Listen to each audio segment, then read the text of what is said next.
مجھے کوفہ والو مسافر نہ سمجھو، میں آیا نہیں ہوں بلایا گیا ہوں۔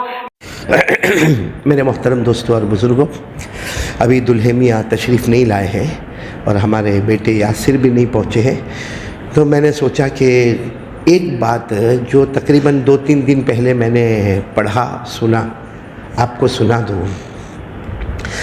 بہت بڑے اللہ کے ولی حضرت مولانا محمود الحسن نور اللہ مرقدہ، حضرت مولانا یاد رکھو نام محمود الحسن، بہت بڑے اللہ کے ولی، ان کا ایک فرمان ہے کہ جب حالات آئے، آدمی کے اوپر حالات پر حالات آئے، چاہے جان کا معاملہ ہو، مال کا معاملہ ہو، وطن کا معاملہ ہو، عزت کا معاملہ ہو، تو سب سے بڑی چیز اگر کوئی ہے جو حالات کو روکے وہ ہے قرآن پاک۔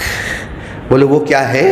قرآن پاک۔ اور انہوں نے جو باتیں لکھی ہیں، اتنی پیاری پیاری باتیں لکھی ہیں قرآن کے بارے میں کہ ایسا لگتا ہے کہ اللہ تبارک و تعالیٰ نے صرف قرآن کو پڑھنے کے واسطے نہیں بھیجا، پڑھانے کے واسطے نہیں بھیجا، یہ قرآن اللہ نے رحمت بنایا، قرآن کو اللہ نے مغفرت بنایا، قرآن کے بارے میں اتنا ہمارے آقا محمد رسول اللہ صلی اللہ علیہ وسلم نے فرمایا کہ قرآن پڑھ لے یا قرآن پڑھا لے، سمجھ لے، سمجھا لے یا اس کو چھو لے، کچھ نہ ہو سکے تو پیار سے قرآن پاک کو دیکھ لے، دیکھتا جائے گا، اللہ گناہوں کو معاف کرتا چلا جائے گا۔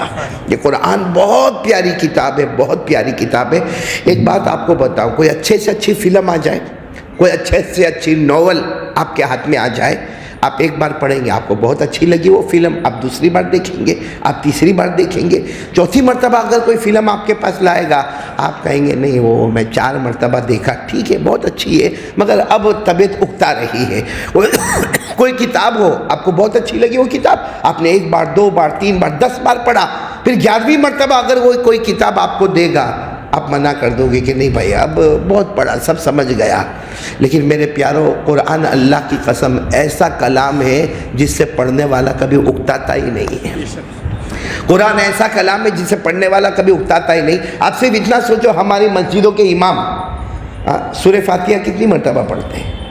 بھائی فجر میں 2 مرتبہ پڑھ لیتا ہے، ظہر میں 2 مرتبہ پڑھ لیتا ہے، عصر میں 2 مرتبہ پڑھ لیتا ہے، مغرب میں 2 مرتبہ پڑھ لیتا ہے، عشاء میں 2 مرتبہ پڑھ لیتا ہے، پھر اس کے بعد سنت نمازوں میں سورہ فاتحہ پڑھی جاتی ہے، نفل نمازوں میں سورہ فاتحہ پڑھی جاتی ہے، جمعہ کی نماز میں سورہ فاتحہ پڑھی جاتی ہے، عیدین کی نماز میں سورہ فاتحہ۔ کبھی آپ نے دیکھا کہ کوئی امام متولی کو جا کر یہ کہتا ہو کہ نہ آپ سورہ فاتحہ پڑھ پڑھ کے تھک گئے، آپ کچھ اور کرنا چاہیے؟ سنا آپ نے؟ ہاں، امام صاحب جا کر یہ ضرور کہیں گے، امام صاحب یہ جا کر ضرور کہیں گے بھائی یہ مسجد میں یہ ہونا چاہیے، مسجد میں وہ ہونا چاہیے، تنخواہ ایسی ہونی چاہیے، مؤذن ایسا ہونا چاہیے، لیکن کسی امام نے کبھی نہیں کہا کہ متولی صاحب یہ سورہ فاتحہ پڑھتے ہی رہنے کا، پڑھتے ہی رہنے کا، پڑھتے ہی رہنے کا۔ کیوں؟ اللہ نے قرآن کو ایسا معجزہ بنایا ہے، اتنا بڑا معجزہ بنایا ہے کہ اس سے کوئی اکتانے والا نہیں۔ اچھا ایک اور بات بھی آپ سمجھ لو، بہت پتے کی بات ہے، قرآن کریم کو اللہ نے آسان کر دیا۔ وہ الگ بات ہے کہ ہم سیکھنا نہیں چاہتے، باقی اللہ نے آسان کر دیا۔ بھائی جو قرآن دینے والا کون؟ اللہ، اور وہ خود کہے کہ میں نے قرآن کو آسان کر دیا، تو بتاؤ آسان ہوگا کہ مشکل ہوگا؟ اللہ نے فرمایا وَلَقَدْ يَسَّرْنَا الْقُرْآنَ لِلذِّكْرِ فَهَلْ مِن مُدَّكِرٍ۔ اللہ نے فرمایا کہ ہم نے قرآن کو بالکل آسان کر دیا، ہے کوئی پڑھنے والا، ہے کوئی یاد کرنے والا؟ اللہ نے قرآن پاک کو بہت آسان کر دیا۔ اس لیے آپ نے دیکھا ہوگا، آپ مدرسوں کی دنیا میں جاؤ، کبھی آپ کو ملے گا 5 سال کا بچہ، کبھی کوئی 8 سال کا بچہ، کبھی 9 سال کا بچہ، اس کو ابھی تک استنجے کے مسائل معلوم نہیں ہے، اس کو وضو کے مسائل معلوم نہیں ہے، بلکہ اگر سامنے اس کا جوتا رکھو نا، جوتا رکھو تو الٹے پاؤں والا سیدھے پاؤں میں پہنے گا، سیدھے پاؤں والا الٹے پاؤں میں پہنے گا، اس کو کھانے کی کوئی تمیز بھی نہیں ہے، اور اس کے طبیعت کے اندر ایک ضد ہوتی ہے۔ مگر آپ نے دیکھا ہوگا وہاں کے مدرسے والے کہتے ہیں مولانا یہ ہمارا بچہ ہے، 8 سال کا ہے، پورے قرآن پاک کو حفظ کر لیا ہے۔ تو یہ اللہ نے آسان کیا۔ اب کل رات کو مولانا ارشد میر صاحب دامت برکاتہم کی بات میں سن رہا تھا، انہوں نے مجھے کہا کہ قاری صاحب میری بھانجی 5 سال 9 مہینے کی پورے قرآن پاک کو حفظ کر لیا ہے، صرف 5 سال 9 مہینہ پورا قرآن کریم کو بائی ہارٹ. تو یہ اللہ تبارک و تعالیٰ نے قرآن کو ایسا بنایا، پڑھتے جاؤ کبھی اکتانے والے نہیں. اللہ نے اس کو اتنا آسان بنایا کہ چھوٹے سے چھوٹا بچہ بھی قرآن پاک کو حفظ کر لیتا. وہ الگ بات ہے کہ ہم لوگوں نے دھیان نہیں دیا. ارے بولو، ہم لوگوں نے دھیان نہیں دیا. آج ہماری سورہ فاتحہ صحیح نہیں ہے، ہماری سورہ ناس قل اعوذ برب الناس ہماری صحیح نہیں ہے، قل واللہ احد ہماری صحیح نہیں ہے، کیونکہ ہمارے پاس ٹائم موبائل کے لیے ہے، ہمارے پاس ٹائم موبائل کے سٹیٹس دیکھنے کے واسطے ہے. ہمارے پاس پورا دن آپ نے دیکھا ہوگا ہم لوگ موبائل کے پیچھے یوں کر رہا، یوں کر رہا، یوں کر رہا، یوں گھما رہا. لیکن اللہ کا بندہ تو کلمہ والا ہے، تو پیارے نبی سے محبت کرنے والا، کچھ نہیں پورے 24 گھنٹے میں 2-3 لمحے ایسے بنا دے، 15 منٹ ایسی بنا دے جس میں قرآن کریم کو تو صحیح کرنے والا ہو. آ جاؤ بھائی دلہے میں آ جاؤ، ماشاءاللہ اللہ تعالیٰ قبول فرمائے. چلو بات ختم کریں گے کیونکہ اب تو ماشاءاللہ یہ نکاح کا معاملہ. لیکن ایک واقعہ میں آپ کو سنا دوں، سب سنیں گے انشاءاللہ. چھوٹا سا واقعہ. ہاں، ایک بہت بڑے اللہ والے گزرے، سب جانتے ہوں گے، مولانا اسماعیل مجددی لاہوری. ساتھ میں بولو، مولانا اسماعیل مجددی لاہوری. جنید بھائی سننے جیسا واقعہ، واقعتاً دل کو ہلا دیتا ہے واقعہ. مولانا اسماعیل مجددی یعنی یہ میں بتانا چاہتا ہوں کہ قرآن پاک کتنا بڑا کلام ہے اور وہ کتنا آسان ہے. ہم نے اس کو مشکل بنایا ہے. ہاں، بہت ساری چیزیں بھائی شریعت میں سب آسان. بولو شریعت میں ہمارے نبی صلی اللہ علیہ وسلم نے فرمایا ان الدین یسر. ہمارے نبی نے فرمایا دین بہت آسان ہے، ہم نے اس کو مشکل بنا دیا. بھائی نکاح کتنا آسان ہے. نکاح میں ہمارے نبی صلی اللہ علیہ وسلم نے کیا حکم دیا؟ بھائی گھر والے راضی ہو گئے، لڑکے کے گھر والے راضی ہو گئے، دونوں نے ایک دوسرے کو دیکھ لیا، بس نکاح ہو گئے. نکاح کے اندر کوئی خرچہ ورچہ کچھ بھی نہیں. یہاں نکاح ہو گئے، مسجد میں نکاح ہو گئے، دوسرے دن ولیمہ ہو گیا، اپنی زندگی شروع کر دو. بس معاملہ بہت آسان ہے. ہم نے مشکل بنایا نا. منڈپ لگانا یہ ہم نے کیا، فوٹوگرافری یہ ہم نے کیا، یہ ویڈیو شوٹنگ یہ ہم نے کیا، اور اتنے سارے رشتہ داروں کو جمع کرنا یہ ہم نے کیا. ورنہ نکاح بہت آسان. تو میں بتا رہا تھا یہ قرآن پاک کا سیکھنا سکھانا بھی بہت آسان. کون سے اللہ کے ولی کا نام لیا میں نے؟ مولانا اسماعیل مجددی لاہوری. بولو مولانا اسماعیل مجددی لاہوری. ایک مرتبہ ایک مرید ان کے پاس آئے. سننا، مرید ان کے پاس آئے. کہا حضرت بہت پرابلم میں ہو. کہا کیا پرابلم ہے؟ کہا میرے شادی ہو گئی. کہا ہو گئی شادی، اچھا ہے. کہا شادی ہو گئی، پہلی رات سہاگ رات. میری بیوی تو قرآن پاک کی حافظہ ہے. بولو میری بیوی قرآن پاک کی. اور میں رات کو میری بیوی کے پاس گیا تو میری بیوی نے کہا نہیں میں حافظہ ہوں، جب تک تم حافظ نہیں ہوں گے میرے قریب مت آنا، جب تک تم حافظ نہیں ہوں گے میرے قریب مت. حالانکہ یہ کوئی شریعت کا مسئلہ نہیں ہے، لیکن بیوی چاہتی تھی کہ جیسے میرے سینے میں اگر قرآن ہے تو میرے شوہر کے سینے میں بھی قرآن ہو، تاکہ آنے والا بچہ بھی بہت بڑا حافظ بن جائے. تو بیوی نے کہا دیکھو میرے سینے میں قرآن ہے، تم حافظ نہیں ہو، تم حافظ بنو گے اس کے بعد تم میرے پاس آنا. اب یہ تو پوری رات تڑپتا رہا.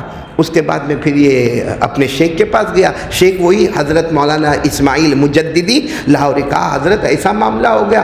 تو حضرت مولانا اسماعیل مجددی لاہوری ان کو قرآن سے بہت پیار، قرآن سے بہت تعلق، قرآن سے بہت شغف، بس وہ امامت بھی کراوے اور خالی وقت میں قرآن پڑھے.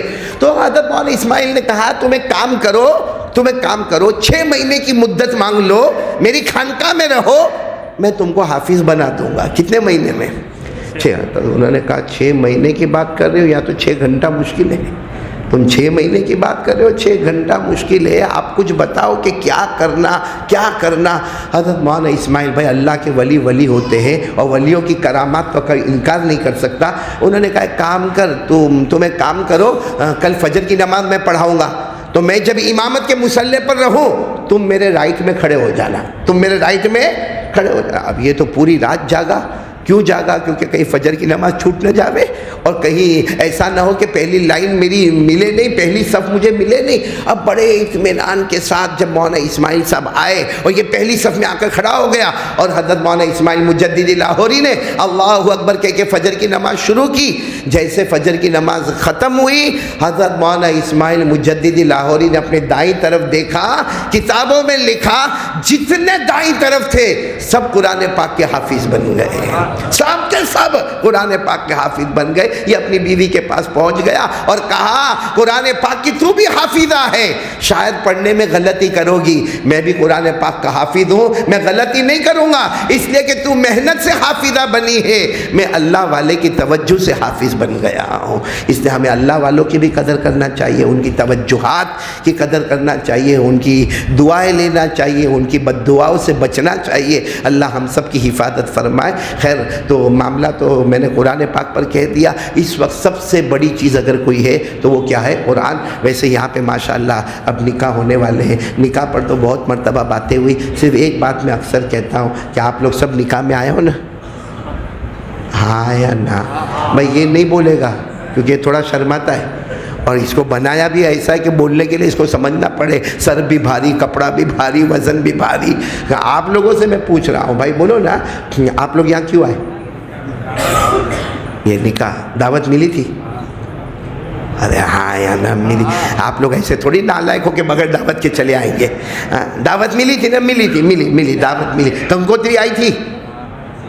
آئی تھی، کنکوتری بھی آئی، مطلب آپ لوگ آئے، کیونکہ ابھی جو ٹائم ہے ابھی تو ظہر کا وقت بھی داخل نہیں ہوا ہے نا، نہیں ہوا ابھی نماز کا کوئی ٹائم نہیں قاری عقیل، کوئی نماز کا ٹائم نہیں، نہ فجر نہ ظہر نہ عصر نہ مغرب نہ عشاء۔ تو ظاہری بات ہے دکان چھوڑ کے آئے ہوں گے، کاروبار چھوڑ کے آئے ہوں گے، تو آئے دعوت ملی تو آئے، کنکوتری ملی تو آئے۔ اچھا آپ لوگ نہیں آتے تو سمجھو تھوڑی دیر کے لیے، آپ میں سے کوئی اپنے بارے میں سوچے میں نہیں آتا تو آج نکاح نہیں ہوتے، آج شادی نہیں ہوتی۔ ارے اگر میں نہیں آتا، جس کو کہا تھا بھائی نکاح پڑھانا ہے، قاری احمد علی نہیں آتا، یہ سپیڈ پکڑ چکا ہے، یہ تیل لینے گیا قاری احمد علی مسجد کے امام کو بلاؤ، انہیں نکاح پڑھاؤ۔ آپ لوگ یا میں نہیں آتے، اس کو کوئی فرق پڑنے والا یا نکاح اور شادی میں کوئی فرق پڑنے والا؟ ہاں یا نہیں؟ تو پھر کیوں آئے؟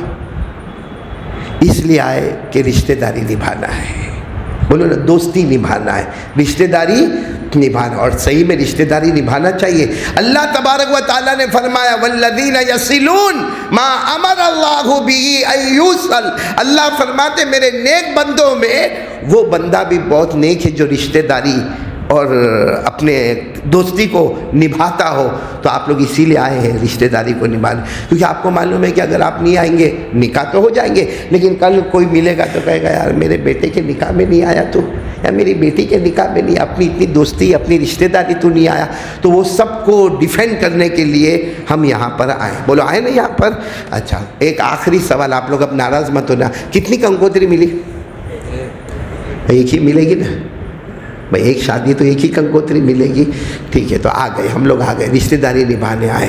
اچھا اوپر والا بھی کنکوتری بھیجتا ہے اور روز بھیجتا ہے، اور کبھی کنکوتری مس نہیں ہوتی ہے۔ ہمارے یہاں تو شادی کے گھر میں شیطان ایسا بیچ میں لاتا ہے کہ کوئی گھر میں کنکوتری دینے گیا، باہر تالا لگا ہوا تھا، پھر وہ دماغ سے نکل گیا اور اس کو کنکوتری نہیں ملی، اور لمبا چوڑا جھگڑا کھڑا ہو گیا کہ میرے کو کنکوتری نہیں ملی، میں اس کے بازو میں رہتا ہوں، میں اس کے پریوار میں رہتا ہوں، میرے کو کنکوتری نہیں دی۔ تو ہماری کنکوتری کبھی آگے پیچھے ہو جاتی ہے، اوپر والا روزانہ کنکوتری بھیجتا ہے۔ کتنی؟ 5۔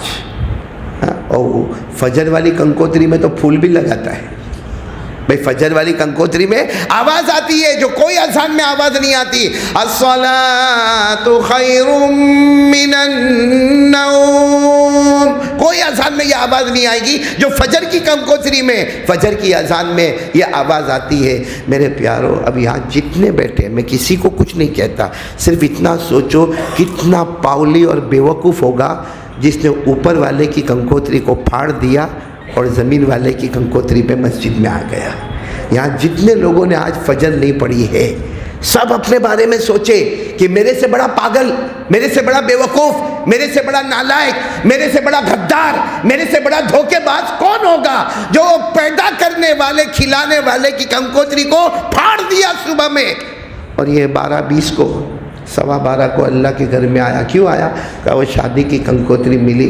میرے دوستو اللہ کو بھی غیرت آتی ہوگی، میرے بندے کی کنکوتری پر آ گیا اور پیدا کرنے والے کی کنکوتری کو کتنے زمانے سے پھاڑتا جا رہا ہے.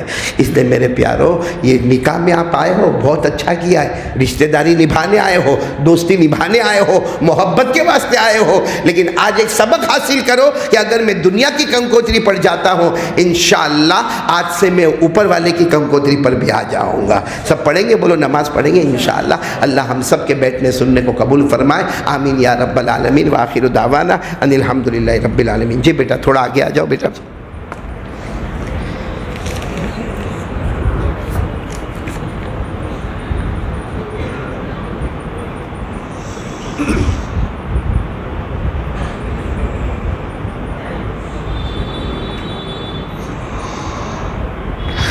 چلو ٹھیک ہے، الحمدللہ پرچی میرے پاس آ چکی ہے. بیٹے احمد رضا شروع کر دوں، کارروائی شروع کروں؟ اگر کارروائی شروع کرنے کی انہوں نے اجازت دے دی ہے ماشاءاللہ، تو سب سے پہلے میں چاہتا ہوں کہ وکیل صاحب آگے آ جائے. وکیل ہے آصف محمد بھائی ایٹ والا، آپ ہیں جی ماشاءاللہ. تو بیٹے آصف محمد بھائی، آپ نے لڑکی سے اجازت لی، قمر جہاں لڑکی سے اجازت لی، بچی نے اجازت دی، مہر کیش کے ادھار کیش، ماشاءاللہ. اللہ تبارک و تعالیٰ قبول فرمائے. سب آمین کہو. اللہ انہوں نے ایک سنت کو زندہ کیا ہے وکیل بننے کی. اللہ تبارک و تعالیٰ اس سنت پر پورا ثواب ان کو عطا فرمائے. اچھا، پہلے گواہ ہے فیصل غلام محمد شیخ، آپ ماشاءاللہ. اللہ قبول فرمائے. آپ تو ملتے رہتے ہیں میرے کو ماشاءاللہ. ہاں صدقے بھائی ہے، اللہ ان کی عمر میں برکت دے. دوسرے گواہ ہے سرفراز فاروق شیخ، آپ ماشاءاللہ. چلو تو دو گواہ بھی موجود ہے اور وکیل بھی موجود ہے اور پورا مجمع بھی موجود ہے. بیٹا احمد رضا، پھر میں پوچھوں گا، نکاح شروع کریں. چلو. الحمدللہ نحمده ونستعینه ونستغفره ونؤمن به ونتوکل علیہ ونعوذ باللہ من شرور انفسنا ومن سیئات اعمالنا من یهده اللہ فلا مضل له ومن یضلله فلا هادی له ونشهد ان لا الہ الا اللہ وحده لا شریک له ونشهد ان سیدنا ومولانا محمدا عبده ورسوله اما بعد فاعوذ بالله من الشيطان الرجيم بسم الله الرحمن الرحيم يا أيها الناس اتقوا ربكم الذي خلقكم من نفس واحدة وخلق منها زوجها وبث منهما رجالا كثيرا ونساء واتقوا الله الذي تساءلون به والأرحام إن الله كان عليكم رقيبا. وقال تعالى يا أيها الذين آمنوا اتقوا الله حق تقاته ولا تموتن إلا وأنتم مسلمون. وقال تعالى يا أيها الذين آمنوا اتقوا الله وقولوا قولا سديدا يصلح لكم أعمالكم ويغفر لكم ذنوبكم ومن يطع الله ورسوله فقد فاز فوزا عظيما. صدق الله مولانا العظيم. قال رسول الله صلى الله عليه وسلم يا معشر الشباب من استطاع منكم الباءة فليتزوج فإنه أغض للبصر وأحسن للفرج ومن لم يستطع فعليه بالصوم فإنه له وجاء. قال رسول الله صلى الله عليه وسلم تزوجوا الولود الودود فإني أباهي بكم الأمم يوم القيامة. قال رسول الله صلى الله عليه وسلم النكاح من سنتي وقال فمن رغب عن سنتي فليس مني. صدق رسوله النبي الكريم ونحن على ذلك لمن الشاهدين والشاكرين والحمد لله رب العالمين.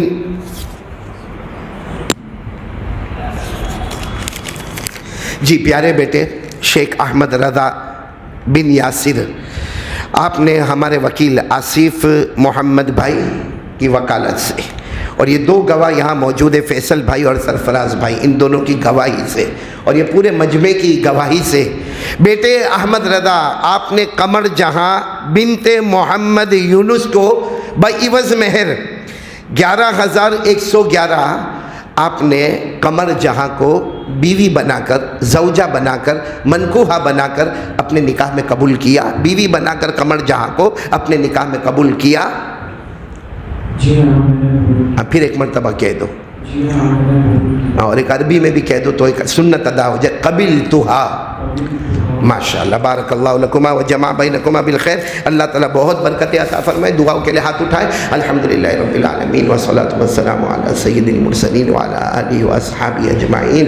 ربنا آتنا فی الدنیا حسنۃ وفی الآخرۃ حسنۃ وقنا عذاب النار۔ اے اللہ ہمارے گناہوں کو معاف فرما، اللہ ہماری خطاؤں سے درگزر فرما۔ اے اللہ، اے اللہ، اے پروردگار، اے پروردگار، تیرے سے بڑھ کر کوئی نہیں اللہ۔ اے اللہ، جس مقصد کے لیے ہم جمع ہے تو جانتا ہے اللہ۔ اللہ یا احمد رضا میں، قمر جہاں میں اللہ وہ محبت دے دے جو محبت تو نے حضرت آدم اور حوا میں عطا فرمائی، وہ محبت دے دے جو تو نے حضرت سلیمان اور بلقیس میں عطا فرمائی، وہ محبت دے دے جو تو نے حضرت علی اور حضرت فاطمہ رضی اللہ تعالی عنہما میں عطا فرمائی۔ اللہ وہ محبت دے دے جو تو نے اپنے حبیب محمد الرسول اللہ صلی اللہ علیہ وسلم اور ازواج مطہرات میں عطا فرمائی۔ اللہ نکاح کو قبول فرما لے، دنیا آخرت میں قبول فرما لے، محبت، مودت، سکون کا ذریعہ بنا دے، نیک اولاد کا ذریعہ بنا دے۔ اللہ جوڑ عطا فرما دے، توڑ سے پوری امت کی حفاظت فرما دے، قرآن پاک سے محبت عطا فرما دے، قرآن پاک کی تلاوت حلاوت عطا فرما دے۔ اور اے اللہ یہ جو نکاح ہے بے شک اللہ خوشی کا موقع ہے، بے شک خوشی کا موقع ہے، لیکن اللہ لڑکی کے ابا، لڑکی کی اماں پر جو گزرتی ہے، کیونکہ اللہ ہمارے نبی صلی اللہ علیہ وسلم بھی بیٹیوں کے ابا تھے۔ اے اللہ ہمارے نبی کی آنکھوں میں بھی آنسو آئے تھے۔ اے اللہ وہ بڑا عجیب معاملہ ہوتا ہے جب بیٹی رخصت ہوتی ہے، ہاتھ سے گھر بدل گیا، ہاتھ سے کھانا پینا بدل گیا، گھر کا دروازہ دیوار بدل گئی۔ اے اللہ اماں ابا پر بہت عجب گزرتا ہے، اور اللہ کوئی باپ نہیں چاہتا کہ اپنی بیٹی کو اپنے سے جدا کرے، مگر اللہ تیرا حکم ہے، پیارے نبی کا حکم ہے، اس حکم کی وجہ سے اللہ بیٹی کو گھر سے الوداع کیا جاتا ہے۔ الہ العالمین اس قربانی کے صدقے میں الہ العالمین ہم سب کے گناہوں کو معاف فرما دے۔ اللہ ہم میں بہت لوگ روزی میں بہت پریشان ہیں، اللہ سمجھ میں نہیں آتا، جو تھوڑا بہت چلتا ہوتا ہے پھر بھی کچھ حالات آ جاتے ہیں۔ اللہ ہمیں معلوم ہے روزی کا مالک تو ہے، اللہ بے حساب حلال بغیر مشقت والی برکت والی روزی عطا فرما دے، جو قرضے میں ڈوبے ہیں غیب سے قرضے ادا کروا دے۔ الہ العالمین جن کے ماں باپ زندہ ہے نا، کیونکہ شادی کی منزل تک پہنچانے والی ماں ہوتی ہے، ابا ہوتے ہیں، اللہ جن کے ماں باپ زندہ ہے ان کی عمروں میں برکت دے دے، اور جن کے اماں ابا چلے گئے اللہ جیسے میرے اماں ابا چلے گئے، بہت سے ہوں گے کسی کی ماں نہیں کسی کی ابا نہیں، اللہ سب کی قبر کو نور سے بھر دے، اپنے عطور سے معطر کر دے۔ الہ العالمین سب کی قبروں کو جنت کا باغ بنا دے، اور اللہ جو بات کہی چھوٹی موٹی جو بھی بات کہی الہ العالمین کہنے میں چھوٹی تھی بات بہت بڑی تھی، ہم سب کو قرآن پاک سے محبت دیتے ہیں، جیسے ہم اپنے بچوں کو سینے سے لگاتے ہیں پیار کرتے ہیں، قرآن پاک کو بھی کونے میں جائے سینے سے لگائے خوب پیار کرے، ایسا قرآن پاک سے ہم کو محبت تلاوت حلاوت عطا فرما دے۔ پیارے نبی صلی اللہ علیہ وسلم نے جتنی بھلائی مانگی عطا فرما دے، جتنے شرور سے پناہ مانگی حفاظت فرما دے۔ وصلی اللہ تعالی علی خیر خلقہ محمد وعلی آلہ وصحبہ اجمعین برحمتک یا ارحم الراحمین۔